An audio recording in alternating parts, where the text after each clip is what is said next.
Des avions, il y en a plein. Mais il y a un truc spécial avec l'histoire de cet avion-là. Je me souviens la première fois que j'ai volé à bord du Boeing 747, on aurait dit quelque chose qui sortait tout droit d'un film, 2 étages, 4 moteurs, un nez tellement iconique qu'on pouvait le reconnaître parmi tous les autres avions. Et pendant des années, il était partout. Il a révolutionné le transport aérien, rendu les voyages longue distance accessibles à un plus grand nombre de passagers et connecté toute la planète. Et aujourd'hui, il est en train de disparaître. Mais alors, qu'est-ce qui s'est passé ? Comment une icône peut-elle tomber dans l'oubli? Comment un avion peut-il être révolutionnaire et puis considéré comme obsolète? Et pour comprendre, il faut qu'on remonte dans les années 60. This is a milestone in Boeing history. À l'époque, voyager en avion, c'était pas pour tout le monde. Le marché de l'aviation était dominé par le Boeing 707 et le Douglas DC-8, les premiers vrais jets long courrier commerciaux. Les billets d'avion coûtaient cher, en partie parce que les avions ne transportaient pas assez de passagers pour pouvoir réduire le prix du billet. L'aviation commerciale était réservée à l'élite. Et à l'époque, il y avait une compagnie aérienne qui était vachement influente. Pan Am. Pan Am, c'est la compagnie aérienne la plus emblématique du XXe siècle. Elle représentait le luxe, l'innovation et le rêve américain. Et le patron de Pan Am, Juan Trippe, veut un avion plus gros pour rendre l'aviation accessible à un plus grand nombre de passagers. Et de son côté, Boeing réfléchissait à un avion plus grand, mais les risques financiers et techniques étaient énormes. Boeing hésitait un peu à se lancer. Et un jour, lors d'une discussion entre le patron de Boeing, Bill Allen, et le patron de Pan Am, ils se sont dit « If you build it, I'll buy it. If you buy it, I'll build it. » Et après une poignée de main, le projet 747 est né. Et cet avion, c'est un monstre. Il a une envergure de 60 mètres, presque la largeur d'un terrain de foot, une longueur de 70 mètres, soit 3 terrains de tennis alignés, et une hauteur de 20 mètres, ce qui est comparable à un immeuble de 6 étages. Il peut décoller à une masse maximale de plus de 400 tonnes pour les dernières versions. En premier, j'ai adoré cet avion. Il n'était pas simple, mais il avait beaucoup de charme. Je ne sais pas comment un pilote définit le charme, mais déjà une très belle silhouette qui a marqué plein d'esprits pendant longtemps. Si un designer avait voulu dessiner un avion qui marque les esprits, c'était un bon coup. 1574 Boeing 747 ont été construits pour plus de 100 clients. More than 100 customers have purchased 1,574 aircraft, logging more than 118 million flight hours. À travers les années, les versions se sont améliorées, comme le 747-400 avec un cockpit modernisé, et ça a été la version la plus vendue par Boeing. Il y a même eu quelques versions modifiées comme le 747 du président américain, Air Force One. Au passage, j'ai fait une vidéo sur les avions présidentiels français, je vous mets le lien à la fin de la vidéo. Le Dreamlifter qui sert à acheminer les différentes pièces d'avion entre les différents fournisseurs de Boeing, et même 2 versions pour la NASA, une pour pouvoir transporter la navette spatiale et l'autre qui servait d'observateur en vol. Surtout, il est rentré dans toute la société mondiale parce que en fait, il a triplé les chiffres du 707. Il emmenait 500 passagers au lieu de 150. Enfin, c'était un saut. C'était pas une extrapolation. C'était vraiment une révolution. Et grâce à cet avion géant, c'est l'avion. Alors là, je pèse mes mots dans l'histoire de l'aviation.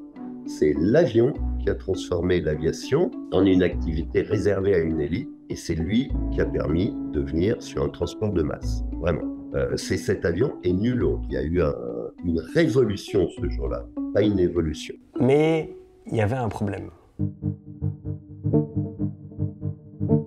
Le 747 a 4 moteurs, ce qui augmente les coûts de la maintenance et de la consommation en carburant comparé à un avion bimoteur. À partir des années 2000, il y a eu une évolution dans le modèle économique des compagnies aériennes. La tendance était au point à point, c'est-à-dire relier des villes secondaires directement entre elles sans passer par des gros hubs comme New York ou Paris.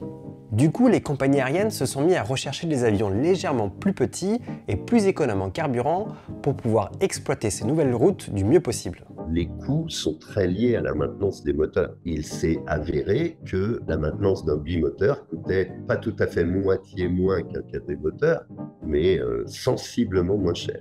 Donc, beaucoup plus que les économies de carburant, ce sont les économies de maintenance dues au modèle bimoteur. Au fait, vous êtes encore 97% de ne pas être abonné à la chaîne, donc si jamais le contenu vous plaît, n'hésitez pas à vous abonner. Et maintenant, retour à l'épisode. Et puis, il y a un truc qui s'appelle l'ETOPS. Pour faire simple, c'est l'éloignement maximal d'un aéroport de secours pour les avions bimoteurs. Quand moi, je suis rentré, il n'y avait que des quadrilles ou des trimoteurs sur les océans. Mais comme je te l'expliquais, l'ETOPS n'est pas venu d'un seul coup.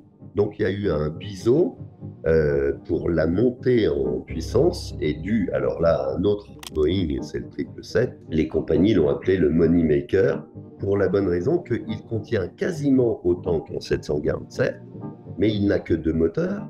Grâce à l'ETOPS, il peut aller partout. Bref, tout ça, ça a donné naissance à une nouvelle génération d'avions biréacteurs long courrier qui sont aujourd'hui utilisés par de nombreuses compagnies aériennes.